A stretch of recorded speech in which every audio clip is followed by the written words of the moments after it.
नमस्कार, हरियाणा न्यूज देख रहे हैं आप और मैं हूं आपके साथ चविश कात्री।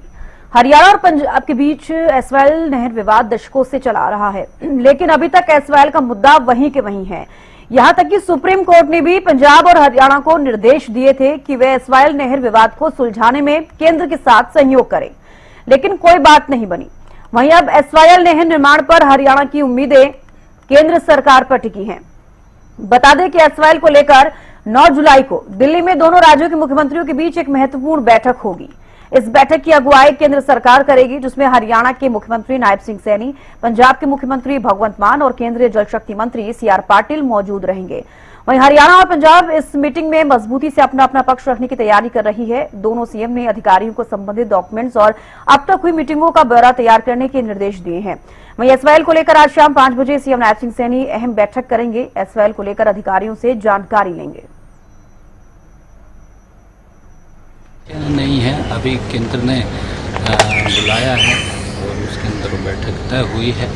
बैठ कर के चर्चा विचार होगा। केंद्र उसके अंदर जितना हमारे केंद्रीय मंत्री उसके अंदर देखेंगे, हमारी भी बात को सुनेंगे, पंजाब की बात को भी सुनेंगे और उसी बात से ही कोई रास्ता निकलेगा। क्योंकि ये काम ऐसा नहीं है कि हम आपस में, हमारा भाईचारा है जी, भाईचारा हमारे लिए पहले है।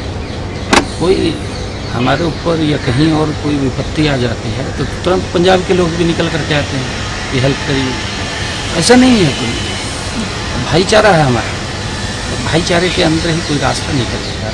बैठ कर के बात करेंगे। पंजाब की भी शायद केंद्र ने विचार किया है कि पंजाब की भी बात को सुना जाए, हरियाणा की बात को सुना जाए और सुन करके उसका रास्ता निकलना चाहिए।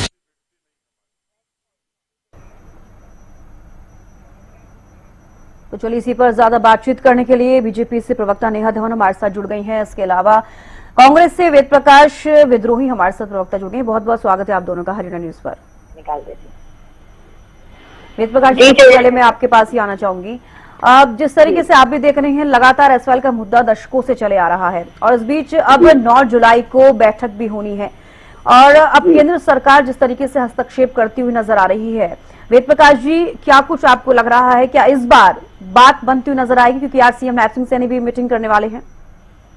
जी, मुझे लगता है इस बैठक से कोई भी परिणाम नहीं निकलने वाला जी। का कारण यह है कि पंजाब जब ये कह रहा है कि उनके पास हरियाणा को देने को एक बूंद फालतू पानी नहीं, तो फिर बैठक से क्या परिणाम निकलेगा?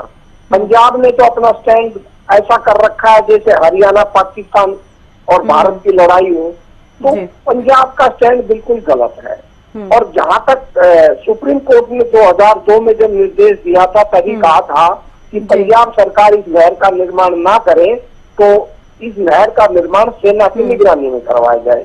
फिर वो मामला उलझ गया, पंजाब ने वाटर ट्रीटी एक्ट बना दिया कैंसिलेशन का सभी का, तो वो मामला भी 2016 के नवंबर में फैसला हो गया।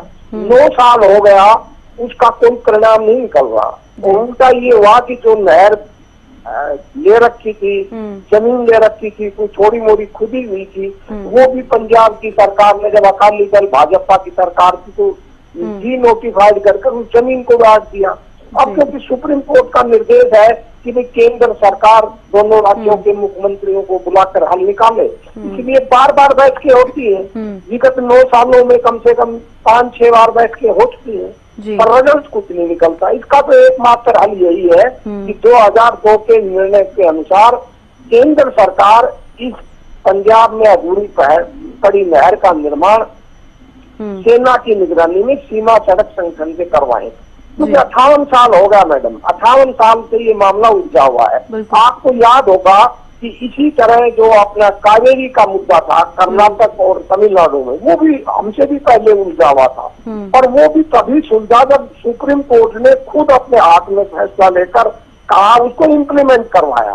तो क्या तो सुप्रीम कोर्ट इसको अपने हाथ में लेकर नहर का निर्माण खुद करवाए, या 2002 के निर्णय के अनुसार केंद्र सरकार सेना की निगरानी में करवाए? इसके अलावा कोई हल है नहीं, क्योंकि पंजाब सरकार वार्ता से मानने को किसी हालत में तैयार नहीं है। उनका स्टैंड बहुत ही हरियाणा विरोधी है। इसलिए मुझे नहीं लगता इस बैठक से कोई हल निकलेगा। तब तो कि भाई ये केंद्र सरकार ने बैठक बुलाई है तो बैठक में जाना भी उचित है। जी ठीक है वेद प्रकाश जी, लौटूंगे आपके पास। नेहा धवन जी भी हमारे साथ बीजेपी से प्रवक्ता जुड़ी हुई हैं। नेहा जी देखिए, जैसे कि 9 जुलाई को बैठक होनी है और आज भी सीएम नैब सिंह सैनी एसवाईएल को लेकर बैठक करेंगे, अधिकारियों से जानकारी लेते हुए नजर आएंगे।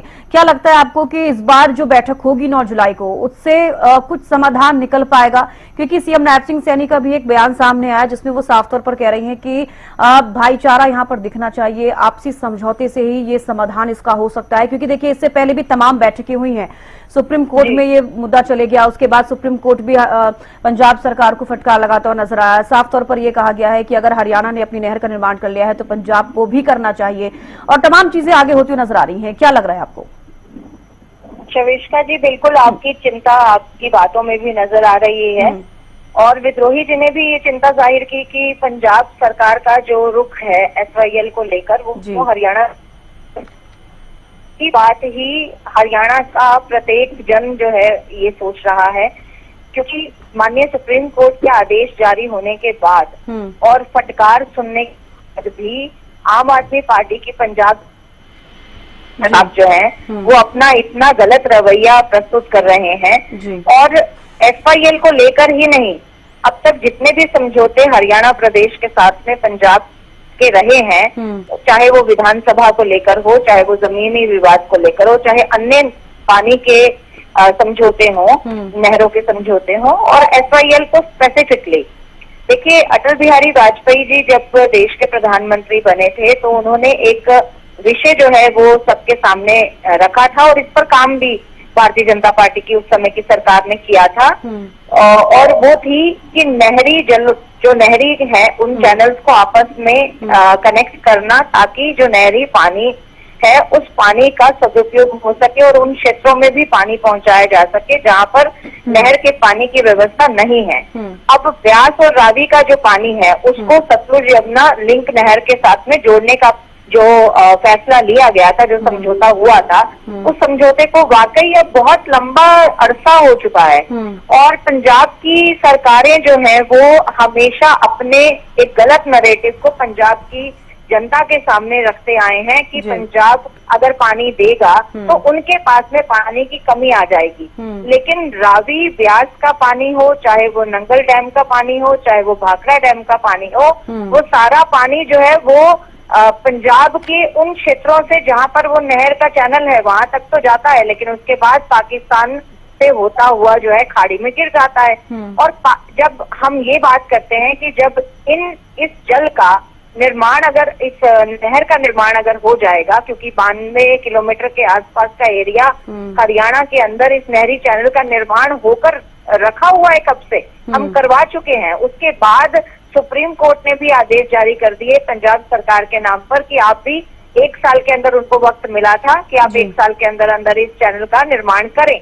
लेकिन जो भूमि अभिकृत की थी उस नहरी चैनल के निर्माण के लिए कहीं कहीं खुदवाई भी हुई थी, वो गड्ढे भी भर दिए गए और बाद में वो जमीन भी वापस कर दी गई। तो ये जो रुख है, चाहे वो कोई भी सरकार पंजाब की रही हो, ये सही नहीं है। जब पंजाब सरकार इसकी दलील क्या दे रहा है सुप्रीम कोर्ट के अंदर, वो कहते हैं 2 चीजें पर अब वो आमादा हो चुके हैं। पहली जो उनकी कंप्लीटली राजनीतिक पॉलिटिकल बात है वो ये कि आप हमें यमुना का पानी भी दो जी।